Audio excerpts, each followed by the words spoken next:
Growing up in a rural area meant life was pretty straightforward for me and my older brother, Jack. We were the kind of family that stuck together through thick and thin, a principle drilled into us by our parents from the get-go. Our home wasn't much to look at, a modest farmhouse with peeling paint and creaky floorboards, but it was filled with love and laughter, making it a sanctuary for both of us. Our dad was a man of few words, preferring to let his actions speak for him. He worked the fields from dawn till dusk, his hands as rough as the soil he tended to. Mom, on the other hand, was the heart of our home. Her laughter was infectious, and she had a way of making even the simplest meals taste like gourmet feasts. Jack was always the competitive one, always aiming to be first, whether it was reaching the dinner table or finishing chores. "Beat ya again, sis," he'd boast, a wide grin plastered on his face, his eyes twinkling with mischief. "Only 'cause you cheat," I'd retort, my hands on my hips, trying to look annoyed but failing miserably. We'd bicker back and forth, but it was all in good fun. School was a mixed bag for us. I loved the learning, soaking up knowledge like a sponge, while Jack was more interested in anything that didn't involve sitting still for too long. It was during these formative years that I realized I wanted something different for myself. I loved our home, but I yearned to see what was beyond the fields and fences that made up our world. College was my ticket out, a chance to explore and grow. When the acceptance letter arrived, it was a moment of mixed emotions. Mom was over the moon, proud as could be, while Dad gave me one of his rare smiles, his eyes saying what his mouth couldn't. Jack, though, was harder to read. "You sure 'bout this, Sarah?" he asked one evening as we sat on the porch, watching the sun dip below the horizon. His voice was gruff, the words heavy with unspoken concern.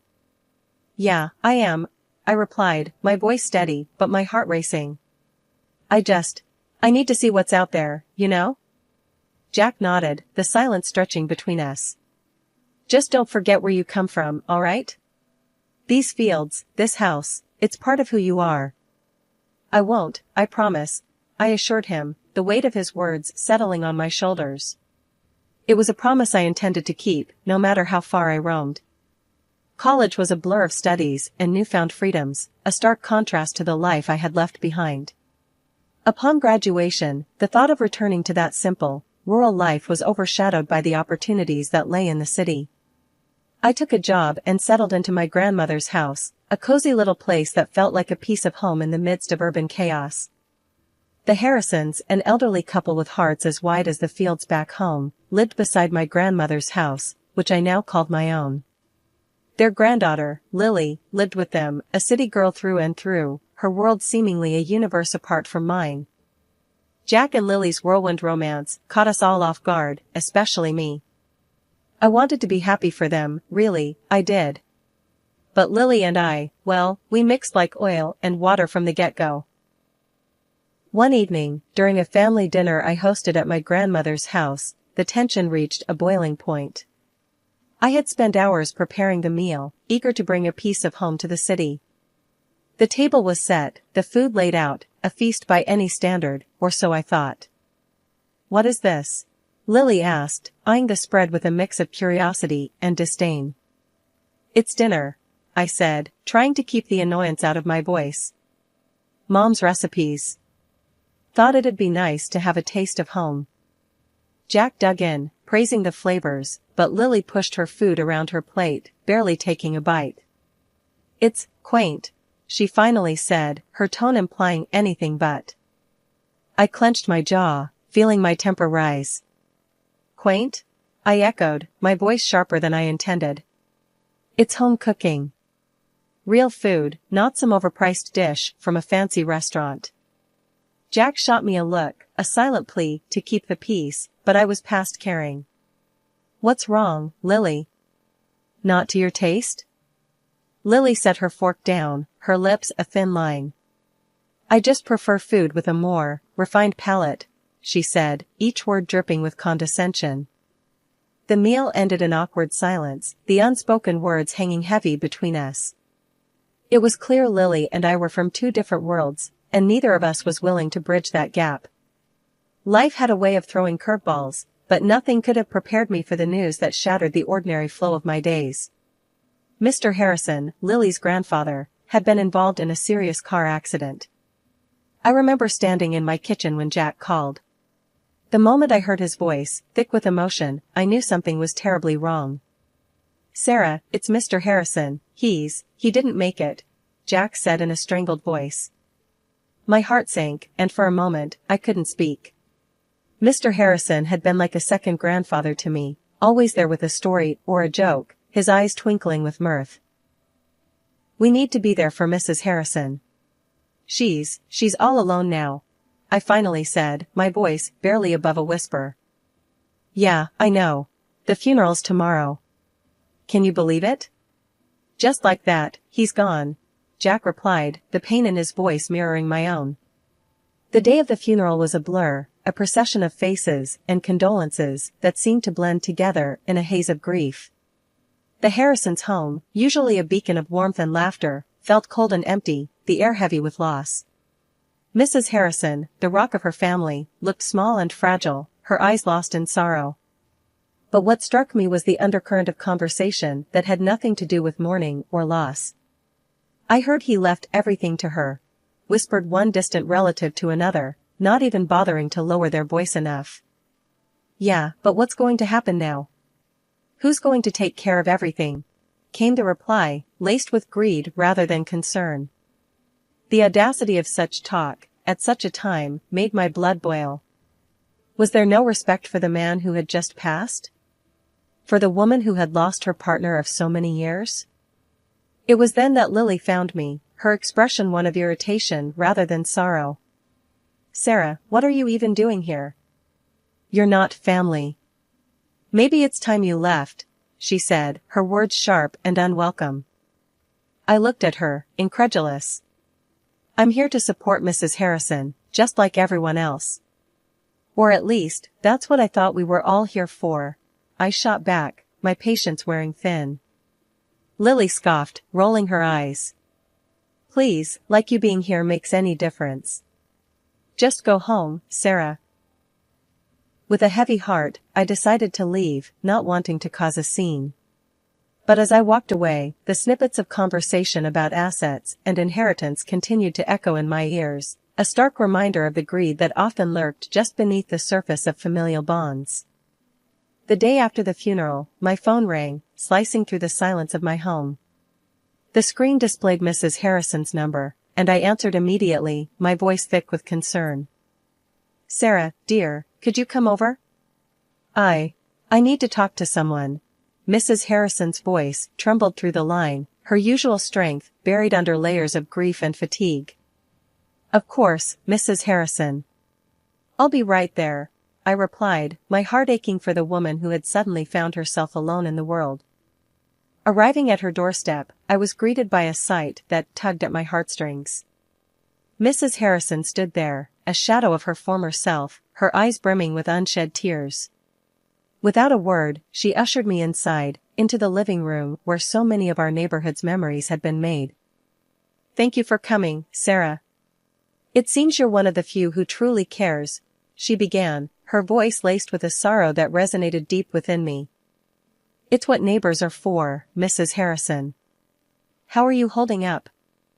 I asked, though the question felt inadequate against the magnitude of her loss. She sighed, a long, weary exhalation that seemed to carry the weight of the world. "As well as can be expected, I suppose.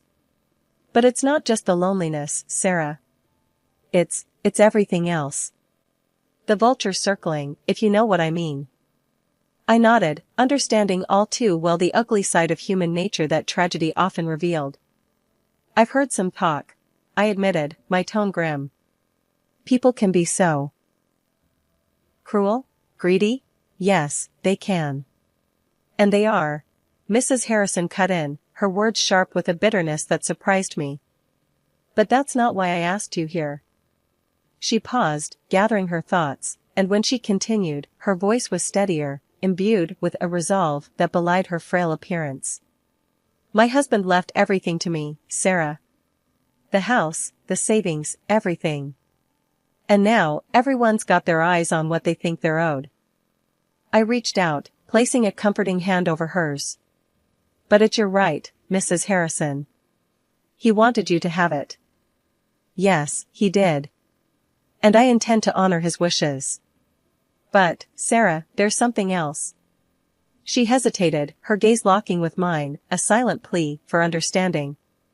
I need someone I can trust, someone outside this madness. And I think that's you. Before I could respond, the sound of the front door slamming echoed through the house, and footsteps approached. Lily appeared in the doorway, her eyes narrowing as they landed on me. What are you doing here? She demanded, her tone as cold as ice. I was just checking on Mrs. Harrison, I replied, my patience wearing thin at her constant hostility. Lily scoffed, dismissing my words with a wave of her hand. Well, you've checked. Now leave. We have family matters to discuss. Mrs. Harrison stood up, her stature small, but her presence commanding. Lily, Sarah is here because I invited her. She's been more of a family to me lately than my own blood. The tension in the room was palpable, a standoff between the grieving widow and the entitled granddaughter-in-law. But before the situation could escalate further, I decided to take the high road. I'll go, Mrs. Harrison. But please, call me if you need anything at all, I said, offering her a reassuring smile. In the 6 months following the uncomfortable confrontation at Mrs. Harrison's, my life seemed to drift back into a semblance of normalcy, at least on the surface. The once frequent visits to Mrs. Harrison's home ceased almost entirely. Whenever I tried calling her, I was met with the cold, impersonal tone of a disconnected line. Jack and Lily, meanwhile, became distant figures, their lives seemingly moving on without a backward glance towards me. Jack even went as far as to tell me not to call him anymore, a request that stung more than I cared to admit. One evening, I saw Mrs. Harrison and Lily near my house. The sight of Mrs. Harrison shocked me. The vibrant, spirited woman I remembered had been replaced by someone much frilier, her face drawn and pale, her body seemingly weighed down by more than just age. Mrs. Harrison, what happened? Are you all right? I asked, my concern mounting at the sight of her. Lily, ever the gatekeeper, was quick to answer. We're making some repairs at the house. It's going to be dusty, and I don't want Grandma breathing all that in. Thought she could stay with you for a bit, she explained, her tone suggesting this was more of an imposition than a request. Despite the surprise, I didn't hesitate. Of course, she can stay here. For as long as she needs, I said, turning to Mrs. Harrison with a reassuring smile. Lily didn't waste any time. Almost immediately, she brought over a few small bags containing Mrs. Harrison's essentials. The repairs should only take a couple of months.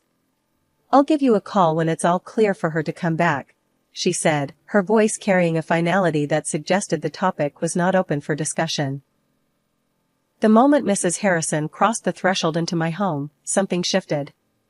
It wasn't just a physical move from one place to another, it was as if she was stepping out of a shadow that had held her captive far too long. When she sat down, the dam broke, and her tears flowed freely, each one a testament to the silent struggles she'd endured. Wrapped in a hug, Mrs. Harrison's voice was muffled, but her words were clear enough to send a chill down my spine. I've been living like a prisoner, Sarah. Couldn't step outside without asking, like I'm some kind of hostage in my own home. Night after night, those parties, the noise. And there's no repairs, none. It's all a sham. Lily, she wants me gone. Hearing her speak, my heart sank. Mrs. Harrison, the woman who'd always greeted me with a smile, had been suffering in silence, tormented in what should have been her sanctuary. This is unbelievable, I found myself saying, anger simmering beneath my shock. We should call the cops, Mrs. Harrison. They need to know about this. But she shook her head, a determined glint in her weary eyes. No, dear. I've got a plan. A better one. But I need your help. Can you call my lawyer? Ask him to come here? Her request took me aback, but I nodded. Of course, I'll call him first thing. As promised, I reached out to her lawyer, a man Mrs. Harrison had trusted for years. When he arrived, I offered them privacy, stepping away as they delved into discussions I wasn't privy to. Their murmured conversation, though inaudible, was a clear sign of the wheels of justice beginning to turn. Months had passed since Mrs. Harrison moved into my home, and the so-called repairs on her house showed no signs of progress. The silence on Lily's end was deafening, and my patience was wearing thin. Mrs. Harrison, for all her gratitude for my shelter, carried a sadness in her eyes that spoke volumes of the situation's toll on her.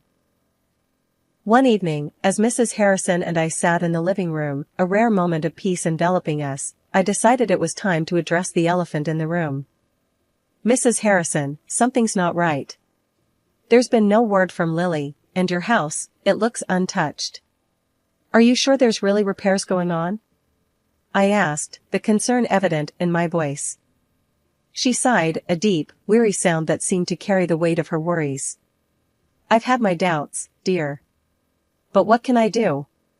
I'm just an old lady, and they've made it clear I'm not welcome in my own home. Her words stirred something within me, a fierce determination I hadn't known I possessed. Well, I'm not just going to sit back and watch this happen. It's time we found out what's really going on, I declared, my resolve hardening. The following day, I made my way to Mrs. Harrison's house. The sight that greeted me was exactly as I had feared. The house was silent, no workers in sight, no signs of any ongoing repairs. Just as I was about to leave, Lily and Jack pulled up in their car. The look on Lily's face when she saw me was a mix of surprise and irritation. Sarah, what are you doing here? Spying on us now? Lily snapped, her tone accusatory. I'm not spying. I'm looking for answers. Mrs. Harrison deserves to know what's happening with her house. I shot back, my patience wearing thin. Jack, who had been silent up to this point, finally spoke up. Look, Sarah, this doesn't concern you. Just leave it be. I couldn't believe what I was hearing. Doesn't concern me? Mrs. Harrison is living with me because you two claimed her house needed repairs. But I don't see any repairs happening. Lily rolled her eyes, clearly unimpressed. Well, plans change. We've decided to do the repairs later. Grandma can stay with you a bit longer. That's not your decision to make. It's her house, her life. You can't just uproot her because it's convenient for you, I retorted, anger boiling within me. Jack stepped forward, trying to play the mediator. Sarah, let's just calm down and talk about this. We don't want to make a scene. A scene? You're the ones making a scene of her life. I won't stand by and watch you treat Mrs. Harrison like this, I declared, standing my ground. The conversation went back and forth, but my mind was made up. Mrs. Harrison had been through enough, and it was time someone took a stand for her. The next day, my phone rang. The screen flashed Lily's name, and a knot formed in my stomach before I even answered. What she asked next sent shockwaves through me. Look, I need a favor. Big one. Confirm Grandma's lost it, mentally. Say she needs to be in a home. I'll make it worth your while, 10 grand. Lily's voice was all business, cold and calculating. I felt my blood boil. Are you out of your mind? You think I'd sell out Mrs. Harrison like that? For money? I was seething, barely containing my anger. Just think about it, okay? It's easy money, she pressed, clearly not understanding the gravity of her request. Think about it? No, you listen, and you listen good. This is sick, Lily. Don't you ever ask me to do something like this again. Ever. I snapped back, my words laced with disgust. I ended the call, my hands trembling with rage. How could she? How could anyone be so heartless? When I told Mrs. Harrison about the call, I expected anger, maybe shock. But she just nodded, her expression resigned. I'm not surprised, dear. It's been clear to me for a while now, they see me as nothing more than an inconvenience. An obstacle to their greed. Her calmness in the face of such betrayal was both heartbreaking and infuriating. They don't deserve you, Mrs. Harrison. Not a bit, I said, my voice thick with emotion. It's all right, Sarah. I've made my peace with it. In fact, I've already taken steps to ensure they can't harm me further, she revealed, a hint of defiance in her tone.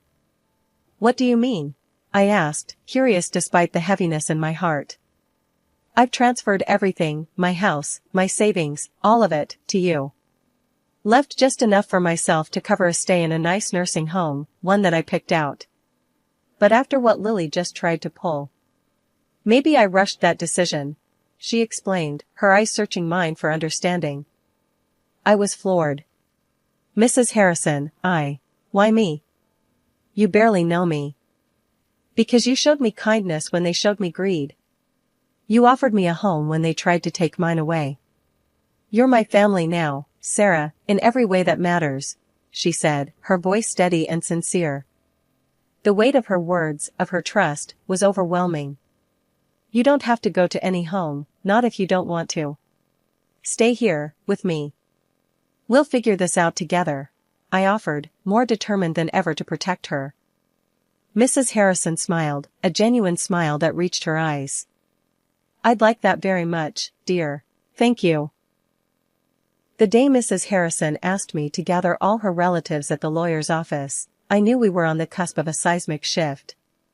I sent out the invitations, including to my brother, Jack, and his wife, Lily, whose actions had precipitated this whole affair. As we entered the lawyer's office on the day, the air was thick with tension, the kind you could cut with a knife. Mrs. Harrison, frail, but fierce in her determination, held on to my arm, drawing strength from my presence. Once everyone was seated, the lawyer began, but it was Mrs. Harrison who took control of the room. I brought you all here to announce my decision, she started, her voice stronger than I'd heard in months. Over the past few years, I've seen true colors shown, care withheld, and greed run rampant in this family. There was an audible shift in the room, discomfort and denial mingling in the charged atmosphere. I have decided to disinherit my daughter, my son, and my grandchildren, she continued, each word deliberate, her gaze unwavering. The only person who has shown me kindness and decency is Sarah. She's my heir. Jack and Lily's faces turned a shade of red I hadn't seen before, their outrage palpable. Murmurs of disbelief and anger bubbled up among the relatives, but Mrs. Harrison wasn't finished. Furthermore, I demand financial compensation from Lily and Jack for the distress they've caused me and for them to vacate my house immediately, she added, the lawyer nodding in agreement beside her. You can't do this to us. Your family. Lily shrieked, her voice shrill with desperation. Family? Mrs. Harrison echoed, a bitter laugh escaping her lips. This is what family does? No. Sarah has shown me more compassion and respect than any of you. The lawyer, sensing the situation spiraling, stepped in. If we cannot proceed civilly, I will not hesitate to call the authorities, he warned, his voice a calm in the storm. Well, we just left. After Mrs. Harrison and I had spent a year and a half as more than just neighbors, but as family, her health took a turn for the worse. It was a tough blow, watching her grow weaker, spending her final days in the hospital. I was there as often as I could manage, holding her hand, talking about everything and nothing, trying to offer comfort in the face of the inevitable. A week after one of those quiet visits, she passed away. I took it upon myself to arrange a proper send-off for her. Despite reaching out through the lawyer to all her relatives, the day of the funeral came and went without a single one of them showing up to pay their respects. On the day of the funeral, my phone rang. It was Lily, the voice on the other end sounding desperate and defeated. I don't know how to say this, but we're in a bad spot. Jack lost his job, and we're behind on everything. Can we live in the house? We've got nowhere else. Her request left me in a tight spot, emotions and memories clashing like thunder. Lily, you know that was never my decision to make. Mrs. Harrison made her choices clear, and they were about more than just a roof over your head. It was about respect, love, something you all seem to forget. But we're family, she protested weakly, the argument sounding hollow even to her ears. Family? I echoed, the word bitter on my tongue. Family doesn't do what you did. She needed you, and you turned your back. You made your choice, Lily. Now, you have to live with it. Ending the call, I felt a mix of anger and sorrow.